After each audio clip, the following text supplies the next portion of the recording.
సరేనమ్మా, మీకు ఇష్టం లేకపోతే పెళ్ళే మానేస్తాను. ఆ జన్మాంతం కన్యగానే ఉంటా. పారు, కన్యగానే ఉండిపోతావా?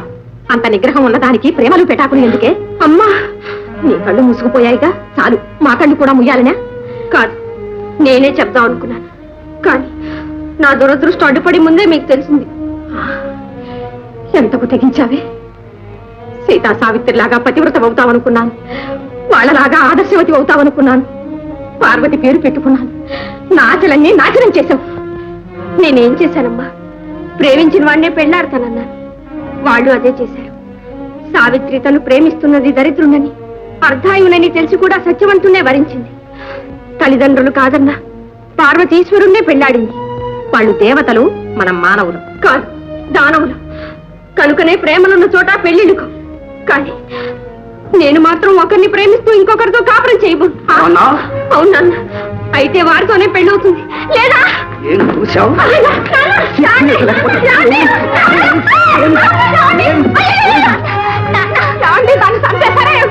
మళ్ళీ వాడి మాట ఎత్తావంటే ముక్కల కింద నరికేస్తాను.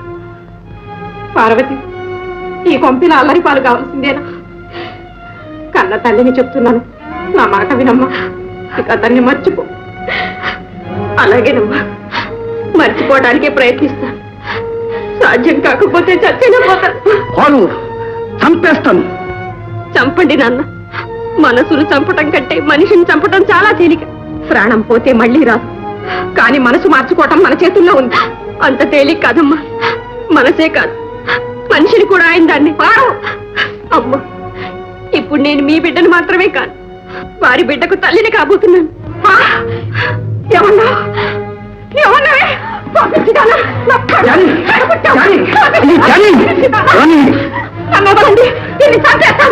పుట్టినప్పుడే చచ్చింది అనుకుంటాను. అయిపోయింది. ముట్టినప్పుడు ఇంకా ఒక క్షణం కూడా ఉండటానికి వీల్లేదు. అవును, ఆ కుక్కగా వేద్దాం. నేను చెబుతాను.